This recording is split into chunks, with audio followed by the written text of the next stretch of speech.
Hey, this is Jeff, and I finally have the test results for a question from the comments that turned out to be a lot harder to answer than I expected. I've done 2 videos about the factors that determine when an enemy can detect the player, and there's another one coming, probably next week, about chameleon effects like stealth boys or the Chinese stealth suit in Fallout 3, which is not what this video is about. In the process of talking about all that, a question came up concerning the reverse, what determines when the player detects an enemy. Now, obviously, when you detect an enemy depends on things like your eyesight and attention span, but I'm not talking about that. I mean, when does the game put a tick on your compass to let you know something's there? I've kind of nibbled around the edges of this question in other videos too, mainly when the game uses tricks like trigger zones to spawn in enemies as you approach so you don't see an ambush on your compass from a mile away. Anyway, I naively assumed this would be much simpler to test than the player's sneak chances, and I'd just do a quick sidebar while I was taking a break during the stealth field tests. And boy was I wrong. It turned into a very interesting rabbit hole.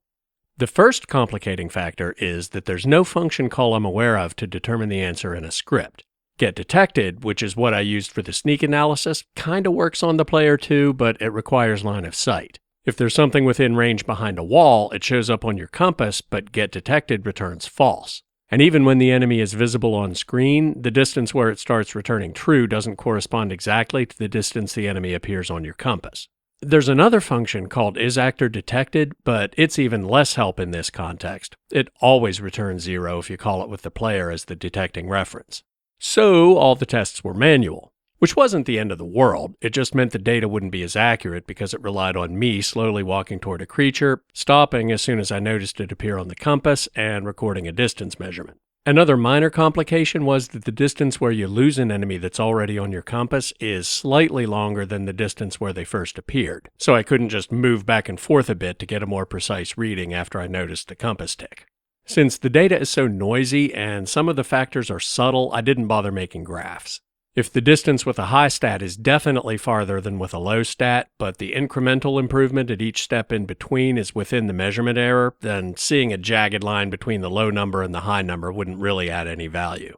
So here are the factors I identified. First and most significant, just like enemies detecting the player, there seems to be a hard-coded difference between interior cells versus the exterior world space. All other factors being equal, enemies show up on your compass about twice as far away outside as they do indoors. Second, line of sight, both in its own right and how it interacts with the next 2 factors in a way that's intuitive but kind of hard to explain without talking about them too. Specifically, light and the player's perception stat. As you might expect, light doesn't matter if you don't have line of sight.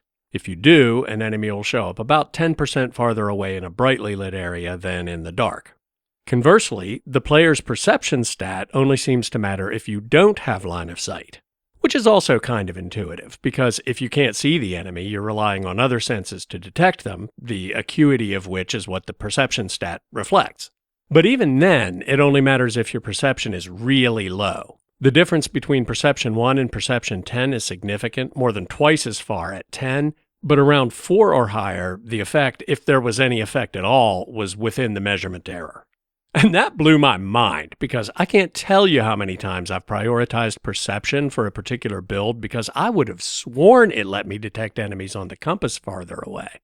But apparently that was just wishful thinking. If your perception is average, sinking more points into it yields a tiny incremental benefit at best. Which might explain why the comment that posed the question said they had read that only your base perception is counted and buffs from clothing or chems don't help.